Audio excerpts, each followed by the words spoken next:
My wife's father firmly grasped my hand at dinner and uttered, "Thanks for keeping my daughter stable." Imagine, for a moment, sitting across from the people you call family, watching them raise a toast, and realizing they've spent months meticulously orchestrating your wife's departure, straight into the arms of your own brother. What do you do when betrayal isn't just personal, but a calculated, family-wide corporate merger of lives? The air in that opulent Boathouse dining room, typically alive with celebratory clinks and polite laughter, felt suffocatingly dense that night. My name card was at the far end of the impossibly long table, a solitary island, as if I were already an afterthought, watching the drama unfold from a distance. Let me rewind a bit. This story, the real story, started weeks before that dinner. My now ex-wife, Olivia, had casually mentioned a financial disclosure form. Said her father, Arthur, needed it for some fancy estate planning, consolidating family assets for tax optimization. You know, standard rich people nonsense. I almost signed it, almost didn't think twice. But something felt off. Turns out, it wasn't estate planning at all. It was a reconnaissance mission. They were sizing me up, figuring out my financial standing before they blew up my life. The ironic thing? We had a prenup. Her family insisted on it. Wanted to protect their inheritance from me, make sure I couldn't touch the Hartford family money if things went south. I'd agreed instantly. Had my own attorney, Sarah Chen, review it. Made sure it protected my premarital assets too. Everything I'd built before the wedding, everything I owned, was mine. Arthur's lawyer had been so focused on protecting their side, he'd accidentally built me a fortress. I'm Ethan, 35, and for 8 years, I was married to Olivia. My job? Aviation Safety Director at Northeast Regional Authority. I make good money, manage compliance, and incident investigation across 6 states. Real job, real responsibility. People's lives literally depend on what I do. But to Olivia's family, I was just the guy in Carhartt jackets, driving an 11-year-old Subaru Outback. The guy living in a regular townhouse in Westchester, not some mansion in Greenwich. To them, I was the safe choice, the temporary solution. I didn't sign that form. Told Olivia we'd discuss it later. She got tense. Said her father needed it by Friday. I told her father could wait. She dropped it, but the unease in my gut persisted. She'd been distant for weeks, constantly glued to her phone, disappearing to her parents' house alone on weekends. The puzzle pieces were starting to shift. Then, 2 weeks before the dinner, my sister-in-law, Chloe, called. We'd always gotten along. She was the reasonable one, 28, working in advertising, actually earning her own money instead of living off daddy's accounts. Ethan, she said, her voice shaking, I need to tell you something. What's up? I asked, my heart already bracing. There's a dinner planned. April 16th. Olivia's father is hosting. The whole family will be there. Okay. And your family, too. Your parents. Your brother. I went quiet. My brother, Marcus. The golden child. The one who could do no wrong. The one my parents, Richard and Patricia, had spent 35 years protecting, enabling, prioritizing over me. We hadn't spoken in 2 years, not since I'd refused to loan him $40,000 to cover his gambling debts. Why would Marcus be there? Chloe was crying now. Because they're planning to announce that Olivia is leaving you, for Marcus. Your parents and her parents arranged it. They've been planning this for months. I sat in my office, staring out at the tarmac, watching planes take off and land. Precision. Protocol. Safety checks. Everything I dealt with every day required systems and verification. And I'd married into a family that treated relationships like corporate mergers. Tell me everything, I said, my voice flat. She talked for 40 minutes, a torrent of information. The group chats. The planning. The coordination between both families. How they'd been setting this up since February. How everyone knew except me. Ethan, I have screenshots, she said, of the chats, the messages, everything. I'll send them to you. I can't be part of this anymore. It's wrong. Send them. Within 10 minutes, my phone was lighting up. Forwarded messages. A group chat called Family Dinner, created February 19th. Olivia, Marcus, Arthur, Evelyn, and my parents. I didn't just accept it. That's not how my brain works. Aviation safety teaches you to verify everything. Cross-check. Confirm. Never assume. I zoomed in on every screenshot. Checked the dates against my calendar. Matched the timeline to when Olivia had started acting distant. When my parents had stopped calling. When Marcus had suddenly become unavailable every time I tried reaching out. The writing quirk sealed it. My father's formal punctuation, a period after every sentence, no contractions. My mother's habit of signing off with a dash and her first initial. Marcus calling Olivia Liv, his nickname for her since they were teenagers. Little details you can't fake. One message from my mother made my stomach drop. She'd written, "Ethan has always been the understanding one. He won't make waves. That's just who he is. The understanding one." Code for the one who always folded. The one who kept the peace. The one who swallowed his pride so everyone else could be comfortable. I felt cold, like the office temperature had dropped 20 degrees. My hands were steady, but my chest felt tight. I called Chloe back. "How did you get these?" "Olivia showed me," she said quietly. She was venting. Said she needed someone to talk to about the logistics. She forwarded me into the group chat temporarily so I could help coordinate some of the planning. Then she removed me. But I'd already saved everything. "Why are you telling me this?" "Because this is wrong. This is so wrong. And you've been good to my sister. Better than she deserves." I read through everything. Every message, every plan, every calculation about how to position this, how to make it look mutual, how to minimize my ability to push back. The charity gala happened the week before the dinner. A pediatric cancer research benefit at the Waldorf. Black tie. I donated $35,000. Olivia knew about it. She'd been thrilled about the attention, the recognition, the social currency. We walked in together, but within 10 minutes, she drifted toward her parents. They were at a table with Marcus, my brother, my parents sitting right there with them, all of them laughing, posing for photos. I walked over. Olivia's father, Arthur, saw me coming. 61, corporate banking executive. The kind of guy who measured success in club memberships and vacation home locations. "Ethan," he said, shaking my hand too hard. "We were just taking some family photos." "I'm family," I stated, my voice even. Of course, he gestured vaguely. "But we wanted some shots of just the core group. You understand." No, I didn't. My own mother, Patricia, stepped in. 58, former socialite, spent her whole life chasing status through her sons, except only one son counted. "Ethan, don't make a scene. These photos are for the foundation newsletter. They want established families. Marcus just made senior analyst at Whitmore Capital. It's better optics. Better optics." My wife was posing next to my brother while our parents smiled and acted like I wasn't standing right there. Marcus looked at me, a smirk playing on his lips. 32 years old, 6 feet tall, designer suit, the confidence of someone who'd never faced real consequences for anything. "Hey, Jules. Good to see you. Olivia was just telling me about your trip to Vermont last month." "Sounds nice." He called me Jules. Knew I hated it. Did it anyway because he knew no one would call him on it. I left. Went to the bar, ordered a drink, watched them from across the room. Watched Olivia laugh at something Marcus said. Watched Arthur pat Marcus's shoulder. Watched my own father, Richard, 63, retired attorney, nod along to whatever story Marcus was telling. Chloe found me 20 minutes later. "I'm sorry," she said. "For what?" "For all of it. I didn't know about the photos until tonight. Mom planned it with your parents last week." "Great. Ethan, you need to prepare yourself. The dinner is in 6 days. They're going to do it publicly. They want witnesses. They want it to feel official." "Why are you telling me this?" "Because you've been good to my sister. You've been good to our family. And this is wrong. This is so wrong." I finished my drink, watched Olivia pose for another photo. She was glowing. Happy. More animated than I'd seen her in months.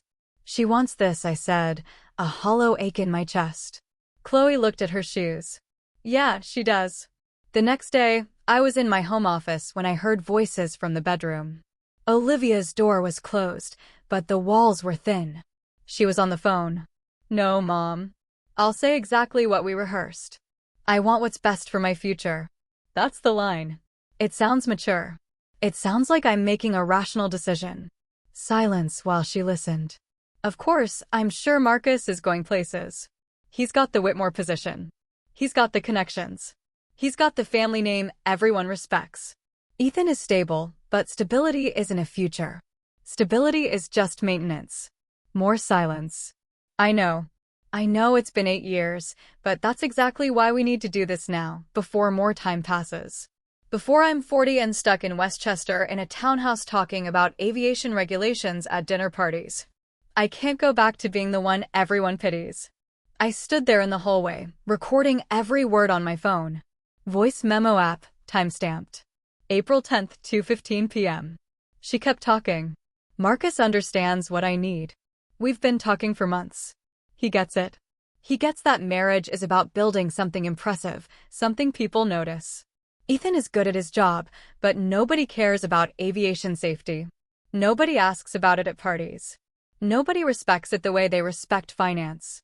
I saved the recording, backed it up to 3 different cloud accounts, sent a copy to my personal attorney, Sarah Chen, partner at Dalton and Associates, 15 years experience in family law.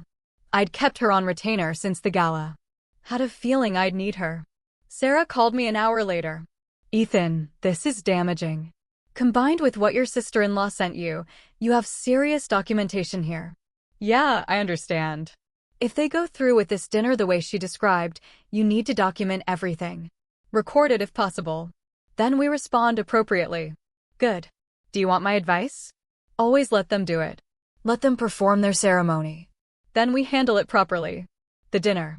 It was at the Boathouse in Central Park. Private dining room, overlooking the water. Arthur had reserved it for 12 people. Both families, a few close relatives, everyone who mattered in their immediate circles. I showed up in my usual clothes, jeans, button-down shirt. Olivia had asked me to wear a suit. I'd said no. She didn't push it, probably thought it didn't matter what I wore. I walked into the dining room, and the whole setup felt staged. A long table, name cards. Marcus sitting across from Arthur, my parents next to Olivia's parents. Everyone else arranged like an audience. My name card was at the far end, furthest from the center. I sat down, didn't say anything.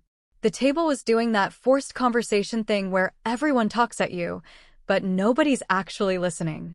Olivia's aunt asked about my work. So, Ethan, you still doing that airport thing? Aviation safety. Yeah. Oh, that's nice. She'd already turned to someone else before I finished the sentence. Marcus leaned across the table, a big smile, too friendly. Jules, glad you could make it. We should catch up more often. You know, family. Sure. Family. Arthur kept checking his watch. Evelyn kept smoothing the tablecloth. Olivia was glued to her phone. Typing. Deleting. Typing again. She wouldn't look at me, kept her eyes on the screen like it was the most important thing in the world. My father tried asking about my car. Still driving that Subaru? Yeah. He nodded. Said nothing else, just nodded and went back to his bread. The whole room felt like a loaded gun. Everyone waiting for something. The small talk was just filler. Just noise to pass the time until whatever was supposed to happen actually happened. I pulled out my phone, opened voice recorder, set it on the table. Red light recording. Arthur stood up, tapped his wine glass. Everyone went quiet. Thank you all for coming tonight. This dinner is about family, about legacy, about making difficult decisions with grace and maturity. He looked right at me. Ethan, you've been part of this family for 8 years. You've been a stable presence in Olivia's life, a placeholder during a transitional period while she figured out what she really needed. My father, Richard, nodded. Actually nodded along like he was at a board meeting. Arthur continued. But Olivia deserves more than stability. She deserves partnership with someone who shares her vision, her values, her understanding of what family means. Marcus has proven himself. Senior analyst at Whitmore Capital, managing significant portfolios. Building something meaningful. Building something that will last. Everyone clapped. Actual applause. My own mother started it. I sat there with my hands folded, Let the applause die down. Marcus stood up, gave a little speech about how he'd always cared about Olivia, how he'd watched from a distance for years, how he'd finally reached a point in his career where he could offer her the life she deserved. Olivia was crying, happy tears, dabbing at her eyes with her napkin. I sat there watching my marriage dissolve in front of a dozen witnesses who seemed thrilled about it. Arthur sat down, smoothed his tie. It's an overdue conversation, Ethan. You're a nice guy. Really. We all like you, but nice doesn't pay for private schools. Nice doesn't buy vacation homes. Nice doesn't secure a future. We've been married 8 years, I stated. And you've been struggling for 8 years. Arthur's voice was gentle now, pitying. Still renting that townhouse in Westchester. Still driving that 11-year-old Subaru. Still working at, what is it? Aviation something. Aviation Safety Director. Northeast Regional Authority. Right. He said it like it was janitor. Look, Ethan, we appreciate what you've done. You stepped up when Marcus wasn't ready. You gave Olivia stability when she needed it. But now it's time for her to have more than just stability. Marcus leaned forward. No offense, man, but Olivia and I have history. Real chemistry. We grew up together. We understand each other. Arthur looked at me. Ethan, we've prepared separation paperwork. Clean, fair. Olivia keeps her personal assets. You keep yours. We'll cover the legal fees. Make this as painless as possible. We think it's best if you move out by the end of the month, he added. Give Olivia space to process this transition. My mother spoke up. We've already talked to Marcus about this, Ethan. He's been very mature about the situation. Very understanding. Very understanding. My brother was taking my wife, and my mother thought he deserved praise for handling it maturely. Olivia finally looked at me. Ethan, I want you to know this isn't about you failing. You didn't fail. You were exactly what I needed 8 years ago, but I need something different now. What do you need? I asked, my voice barely a whisper. Someone impressive. Someone people respect. Someone who makes me proud when I introduce him. She paused, took a breath. And I don't make you proud. You make me comfortable. That's not the same thing. I stood up. Everyone went tense, like they'd been waiting for me to explode, to shout, to make a scene they could use against me later. I pulled out my phone, opened my photos, turned it toward Arthur. What is this? He asked, his brow furrowed. Screenshots from the group chat, I said, my voice steady, betraying none of the earthquake raging inside me. The one Chloe sent me. Created February 19th. His face went white. I scrolled, started reading messages out loud. February 22nd. Arthur writes, we need to position this as mutual, as Olivia outgrowing the relationship naturally. My voice, cold and precise, cut through the silence. February 27th, Evelyn writes, Marcus needs to be fully established first. No room for Ethan to claim Marcus isn't ready. My father, Richard, started to open his mouth, but I kept going. March 3rd, my father writes, Ethan will be upset, but he'll accept it. He always accepts things. He's not a fighter. The words echoed in the stunned silence. Not a fighter. That stung a deep, familiar wound. I kept scrolling.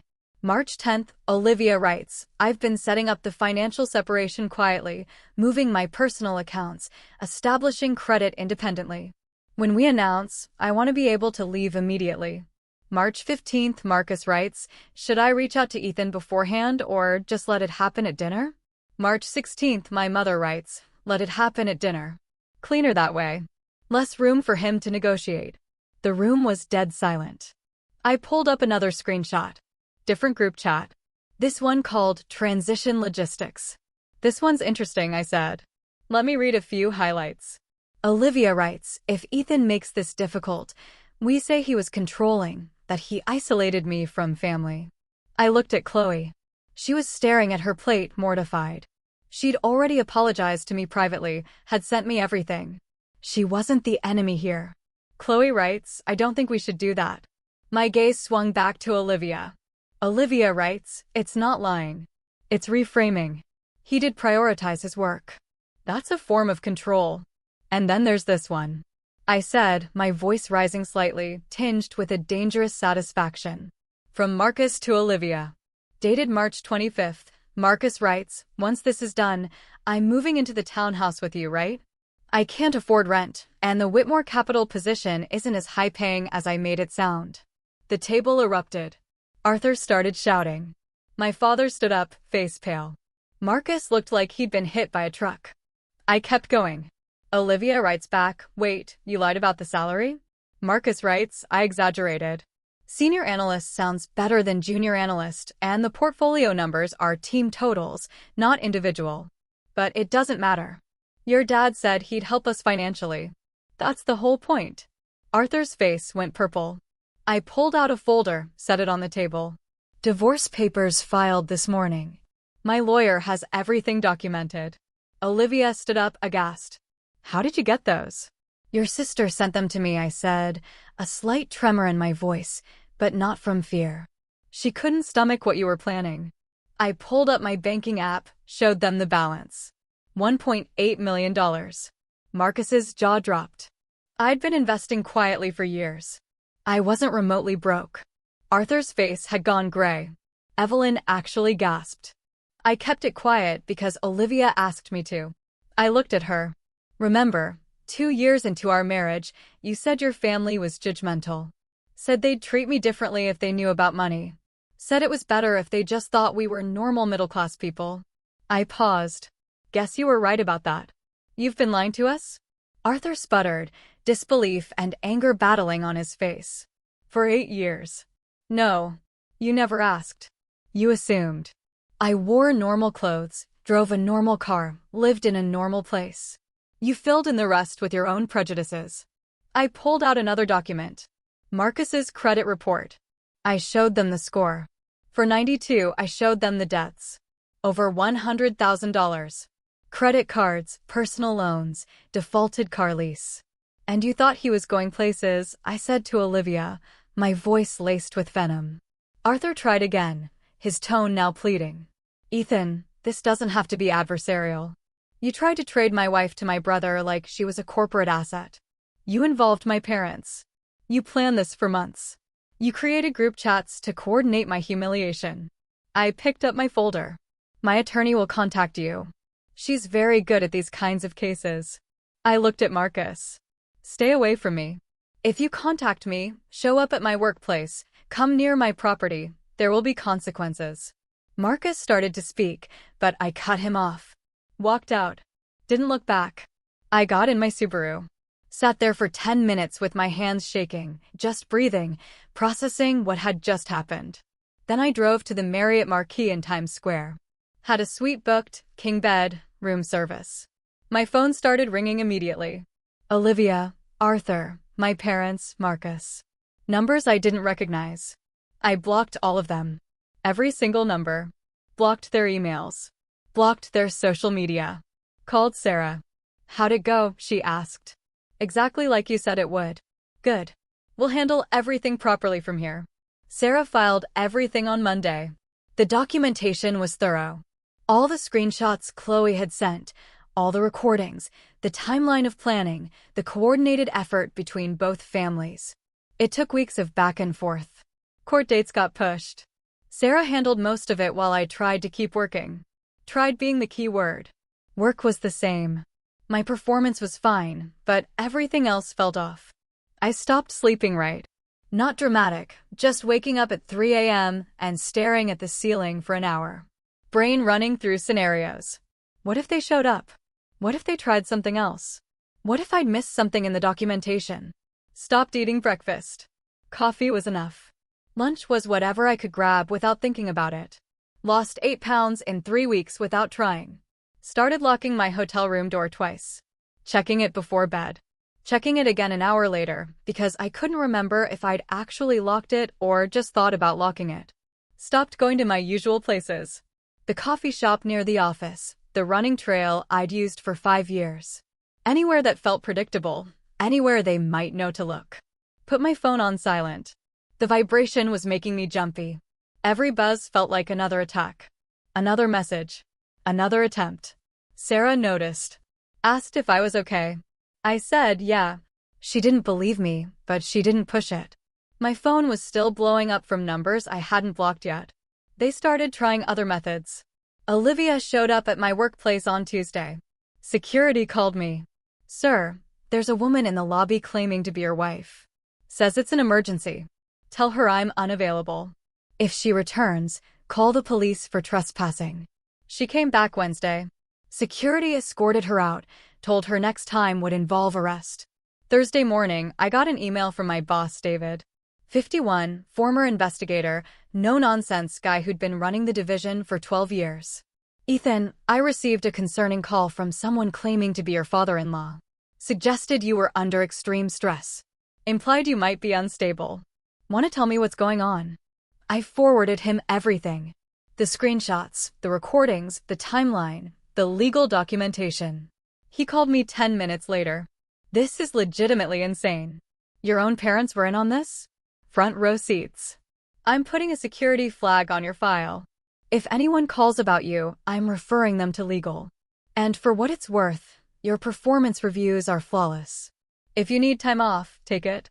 Otherwise, business as usual." I kept working, stayed focused, didn't let it touch my job performance. Professional separation. One of the first things you learn in aviation safety. Over the next 2 weeks, they escalated. My parents tried calling my office directly. Arthur sent emails through business contacts. Olivia's cousin posted vague accusations on social media. Sarah sent a cease and desist. Post deleted within hours. Arthur filed complaints with Federal Aviation Oversight. Claimed I had conflicts of interest. Claimed I was misusing my position. That backfired spectacularly. The Oversight Board reviewed everything. Interviewed me. Reviewed my documentation. Concluded Arthur had filed false reports. Referred him for investigation. Sarah kept me updated. They're panicking. Arthur's firm is distancing from him. The false report to federal authorities is serious. Saturday morning, Marcus showed up at my hotel. Security called my room. "Sir, there's a man here claiming to be your brother. He's insisting he needs to speak with you urgently. Tell him to leave." He's refusing. He's getting agitated. I came down to the lobby. Marcus was there in jeans and a wrinkled shirt. Looked like he hadn't slept. "Jules, we need to talk." "No, we don't." "5 minutes, please." "You have 2 minutes. Then I'm calling the police." He looked around. The lobby was busy. Weekend crowd. "This lawsuit is going to devastate everyone, Ethan. Mom and Dad can't afford this. They'll lose everything. Should have thought about that before. I didn't orchestrate anything. I just went along with it. You texted Olivia for months. You lied about your job. You planned to move into my house. You participated in group chats about how to handle me. That's orchestration. I made mistakes. I admit that. But suing Mom and Dad? They're your parents. They clapped when Arthur called me a placeholder. They sat at that table and validated every word. They chose you again. If you don't drop this, I'll make your life miserable. Is that a threat? I asked, pulling out my phone, starting to record. Say that again. He realized what I was doing. Lunged for my phone. Hotel security grabbed him before he got close. Sir, you need to leave, one of them said. Marcus was shouting now. You think you're better than me? You think your money makes you better. Security escorted him out. I went back to my room, sent the video to Sarah. She called immediately. That's harassment. That's a threat. File a police report now.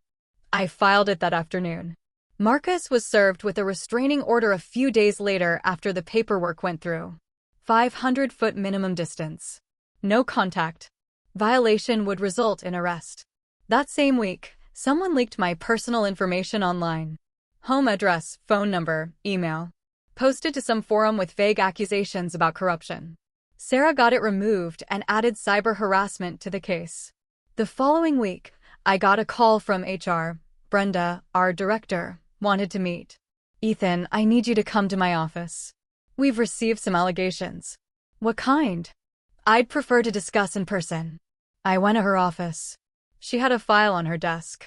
We received communication from someone claiming you've been misusing company resources, accessing confidential files, using your position for personal investigations. I sat down. Show me. She turned the printouts toward me.